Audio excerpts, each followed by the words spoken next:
லட்சம் பக்தர்கள் வெள்ளத்தில் மிதந்து வந்த அம்மன் சிரசு. அம்மன் சிரசை கண்டதும் பக்தி பரவசத்தில் விண்ணதிர கோஷமிட்ட பக்தர்கள். கோடை வெயிலின் தாக்கம் இல்லாததால் அம்மன் சிரசை பார்க்க குவிந்த பக்தர்களால் கூட்ட நெரிசல் தள்ளுமுள்ளு.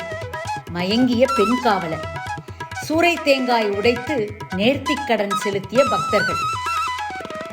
தந்தை சொல்லை தட்டாத பரசுராமன் தனது தாயின் தலையை வெட்டி பின் வரம் பெற்று மீண்டும் உயிர்ப்பித்த நிகழ்வே சிரசு திருவிழாவாக கொண்டாடப்படுகிறது. இந்நிலையில் ஆண்டுதோறும் வைகாசி 1ஆம் தேதி நடைபெறும் உலக புகழ்பெற்ற வேலூர் மாவட்டம் குடியாத்தம் கங்கையம்மன் சிரசு திருவிழா வெகு விமர்சையாக நடைபெற்று வருகிறது. விழாவின் முக்கிய அம்சமான தரணம்பேட்டை பகுதியில் உள்ள முத்தியாலம்மன் ஆலயத்திலிருந்து அம்மன் சிரசு இன்று அதிகாலை புறப்பட்டு குடியாத்தம் நகரின் வீதிகள் வழியாக ஊர்வலமாக எடுத்துச் செல்லப்பட்டு கோபாலபுரத்தில் உள்ள கங்கையம்மன் ஆலயத்தில் உள்ள அம்மன் உடலில் பொருத்தப்பட்டது. பின்னர் அம்மன் கண் திறக்கப்பட்டு சிறப்பு பூஜைகள் செய்யப்பட்டதை அடுத்து பக்தர்கள் அம்மனை வழிபட்டு வருகின்றனர்.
வேலூர் மாவட்டத்தில் நடைபெறும் முக்கிய திருவிழாக்களில் ஒன்றான குடியாத்தம் சிரசு திருவிழாவில் தமிழ்நாடு, ஆந்திரா, கர்நாடகா போன்ற பல்வேறு பகுதிகளில் இருந்து சுமார் 5 லட்சம் பேர் கலந்து கொண்டனர்.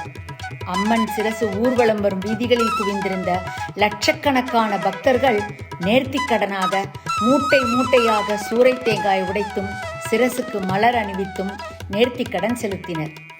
கோடை வெயிலின் தாக்கம் இல்லாமல் குளிர்ந்த சூழல் நிலவியதால் பக்தர்களின் வருகை அதிகமாக இருந்தது. இதனால் அம்மன் சிரசு வரும்போது சிரசை தொட்டு வழிபட பக்தர்கள் கூட்டம் முந்தி அடித்ததால் தள்ளுமுள்ளு ஏற்பட்டது. இதில் பெண் காவலர் ஒருவர் மயக்கமடைந்தார். அவரை சக காவலர்கள் மீட்டு ஆசுவாசப்படுத்தினர். பாதுகாப்பு பணியில் 1000த்திற்கும் மேற்பட்ட காவல்துறையினர் ஈடுபட்டுள்ளனர்.